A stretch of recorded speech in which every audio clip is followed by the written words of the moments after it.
जैसे जैसे चंचल घाट की तरफ बढ़ती जाती मन खुशी, क्रोध, डर और दुख की एक अजीब सी मिश्रित भावना से घिरता जाता।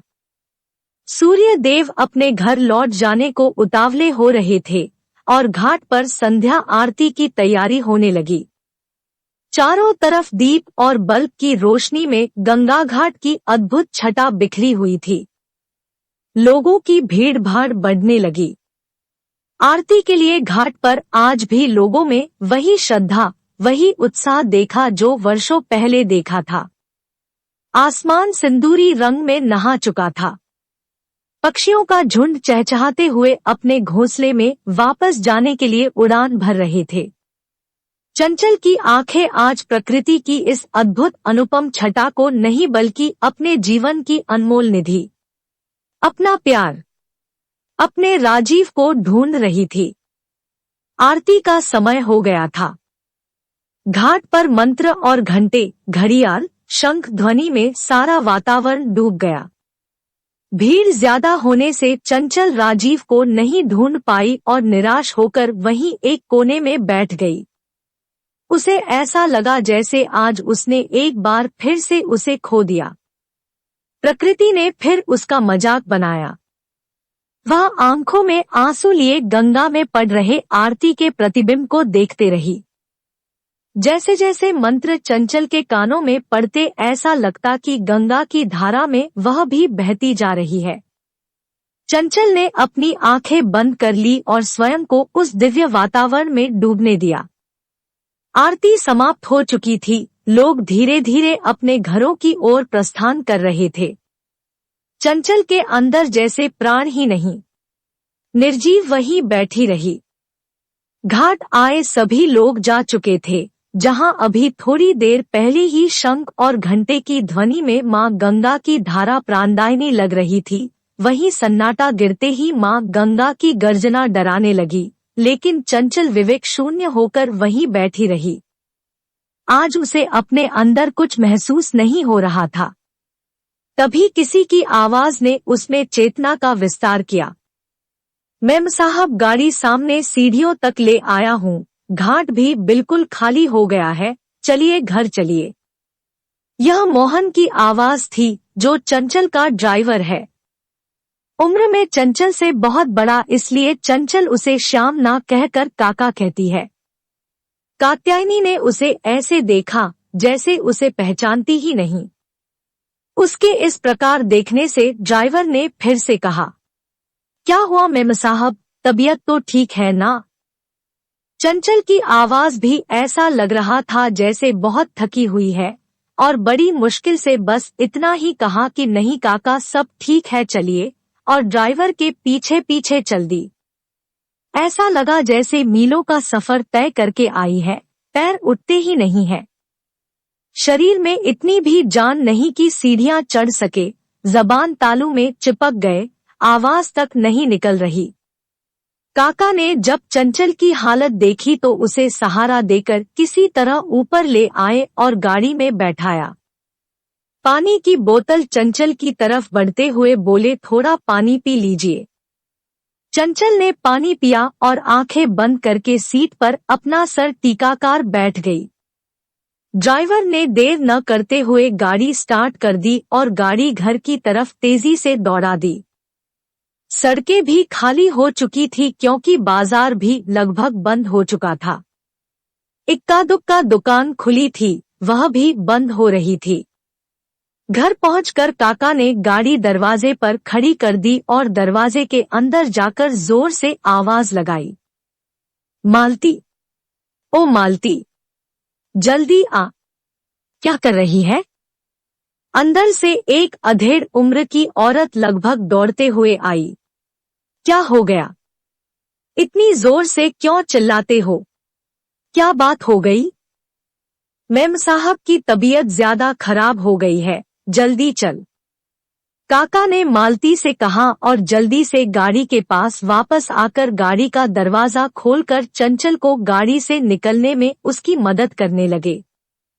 मालती चंचल को उसके कमरे में छोड़कर जल्दी से रसोई की तरफ भागी और चंचल के लिए खाना और दवाइयां का डिब्बा लेकर उसे चंचल तक फिर वापस पहुंचाने में 5 मिनट भी नहीं लगा। मालती ने चंचल को दवाइयां दी और चंचल ने उसे खाने से मना कर दिया और सोने की इच्छा जाहिर की। मालती ने किसी तरह से उसे दवाइयां खिलाई और सोने दिया। सुबह चंचल की नींद मालती की ही आवाज से खुली, जो बड़े प्यार से उसके सिर पर हाथ फेर रही थी और बड़े प्यार और अपनेपन से पूछ रही थी, अब कैसी तबीयत है बिटिया।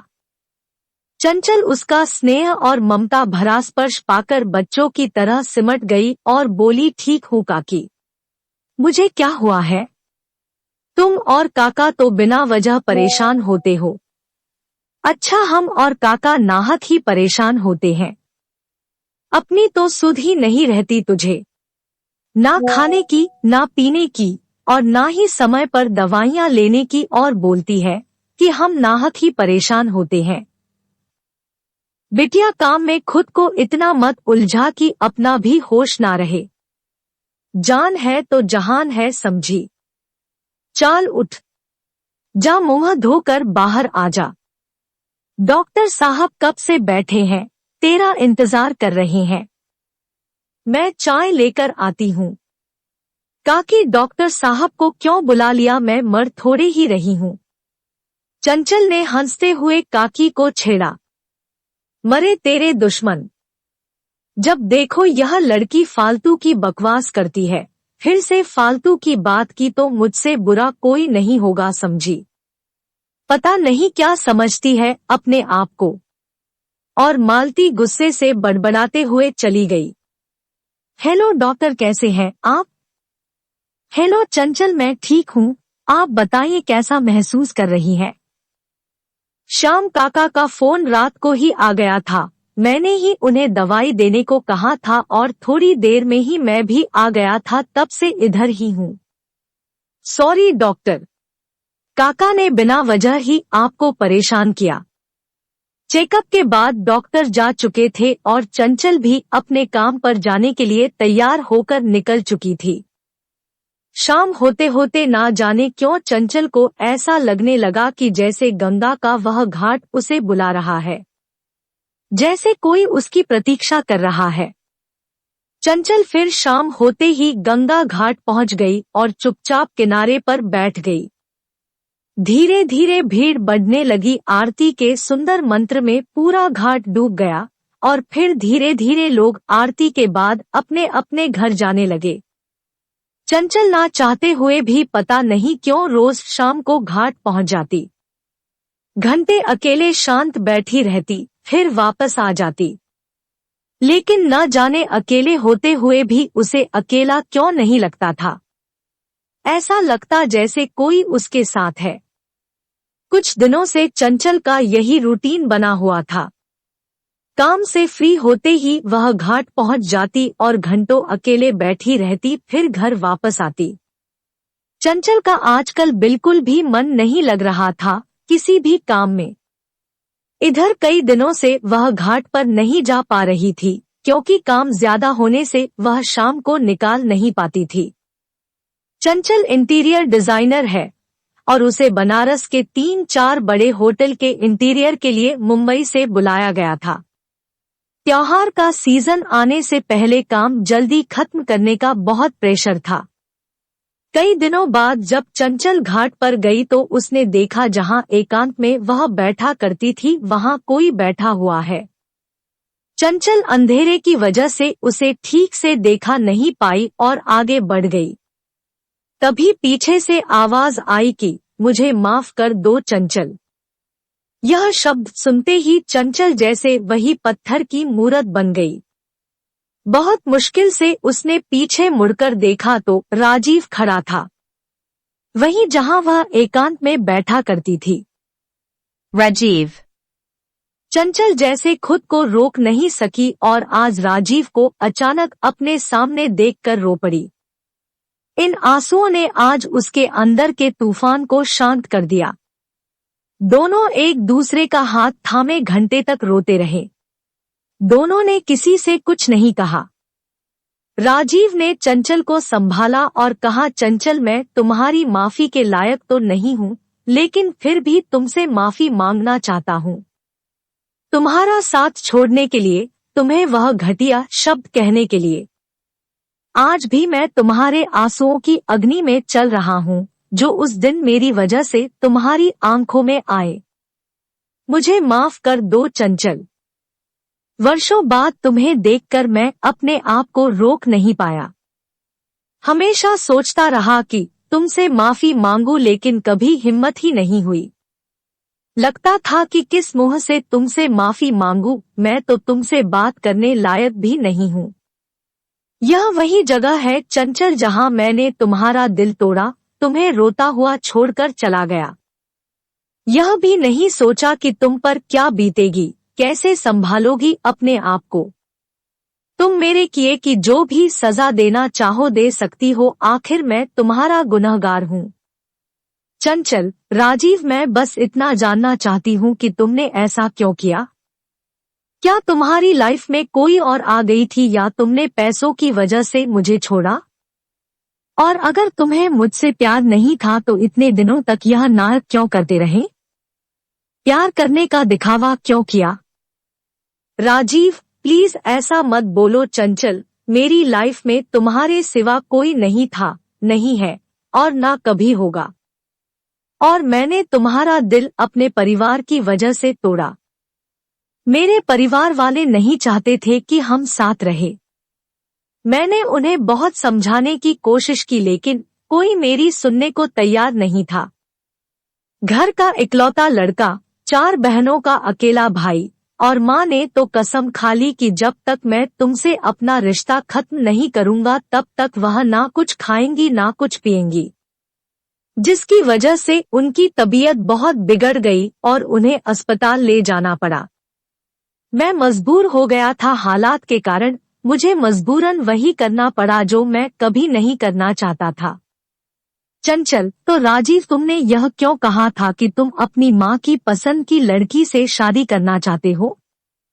राजीव तो क्या कहता तुमसे? कैसे समझता बताओ? मैं कभी तुम्हारे लायक था ही नहीं। माँ को यही लगता था कि यह सब उम्र का आकर्षण है, समय के साथ सब ठीक हो जाएगा। लेकिन तुमसे दूर होकर मेरा प्यार और भी बढ़ता गया तुम्हारे लिए। चंचल, तुम्हारे परिवार वाले कैसे हैं? सब लोग ठीक है ना? चंचल, अब कोई नहीं मेरा, बस हॉस्पिटल के मरीज और मैं। बहनों की शादी हो गई, माँ और पिताजी का स्वर्गवास हो गया है, तो बस हॉस्पिटल के लोगों का दुख दूर करके ही खुश हो लेता हूँ। उनकी ही दुआ लगी होगी जो आज मुझे तुमसे माफी मांगने का मौका मिला। चंचल, ऐसा मत कहो राजीव, लेकिन मुझे खुशी इस बात की है कि हम दोनों ने जो सपना देखा था तुम्हारे लिए, वह तुमने पूरा किया। तुम डॉक्टर बन गए, यह सुनकर बहुत अच्छा लगा। राजीव, चंचल, तुमसे एक बात पूछूं? चंचल, हाँ पूछो, क्या बात है? राजीव, तुम्हारी शादी हो गई है और कहाँ रहती हो तुम? मैं तो तुम्हारे घर कितनी बार गया, लेकिन वहाँ किसी को कुछ नहीं पता कि तुम अपने परिवार के साथ कहाँ चली गई। तुम्हें ढूंढने की बहुत कोशिश की, लेकिन शायद मेरी किस्मत ही खराब थी। चंचल, हाँ मेरी शादी तो हो गई है। राजीव, तुम्हारे पति कहाँ है, कब मिलोगे? चंचल मुस्कुराते हुए, मैंने तो तुम्हारी यादों से ही शादी कर ली है और उससे मिलने के लिए कहीं जाने की जरूरत नहीं। राजीव, प्रतीक्षा प्रेम की सबसे मजबूत कड़ी है। मैंने तुमसे वादा किया था इस जन्म से उसे जन्म तक, और आने वाले हर जन्म में तुम्हारी प्रतीक्षा करूंगी। प्यार का पूर्ण होना यह नहीं होता कि तुम मुझे मिल जाओ, बल्कि यह पूरा तब होगा जब तुम्हारी प्रतीक्षा में एक खुशी मेरी आंखों में झलकती रहे, मन बेचैन रहे, और तुम्हें पाने की, तुमसे मिलने की चाहत दिन प्रतिदिन बढ़ती रहे।